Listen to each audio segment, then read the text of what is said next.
دوست برے صحبت میں پڑ جائے تو اگر کبھی دوست سے کوئی غلطی ہو جائے یا وہ بری صحبت میں پڑ جائے تو فوراً اس سے دوری اختیار کرنے کے بجائے اسے سمجھانا چاہیے، کیونکہ اچھے دوست کے اوصاف میں سے اہم ترین وصف یہ ہے کہ وہ اپنے دوست کو برے صحبت میں نہیں چھوڑتا بلکہ اسے برائی سے نکالنے کی کوشش کرتا اور اس کے لیے بارگاہ الہی میں دعا کرتا۔ اس کی علمی صورت حضرت سیدنا عمر فاروق رضی اللہ تعالی عنہ کے مبارک عمل سے ملاحظہ کیجیے۔ چنانچہ منقول ہے کہ ملک شام کا رہنے والا ایک بہادر شخص امیر المؤمنین حضرت سیدنا عمر فاروق رضی اللہ تعالی عنہ کے بارگاہ میں آیا کرتا تھا۔ ایک بار وہ کافی عرصے تک نہ آیا تو آپ نے اس کے متعلق پوچھا۔ آپ کو بتایا گیا کہ وہ شراب کے نشے میں رہنے لگا ہے۔ آپ رضی اللہ تعالی عنہ نے اسے ایک خط بھیجا جس میں لکھا تھا: عمر بن خطاب کی جانب سے فلان کی طرف تم پر سلام ہو۔ میں تمہارا ساتھ اس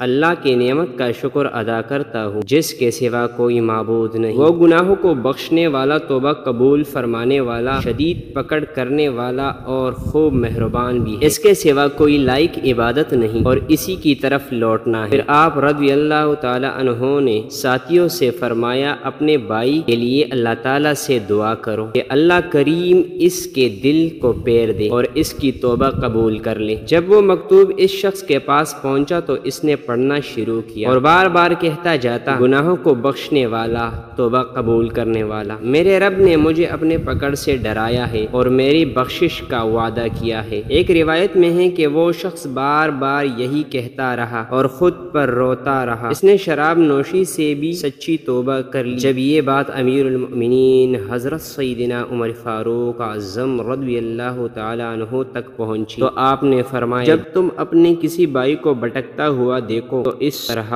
اس کا راستہ رکو اور اسے نصیحت کرو اور اس کے حق میں اللہ تعالیٰ سے دعا کرو کہ وہ اسے توبہ کی توفیق دے۔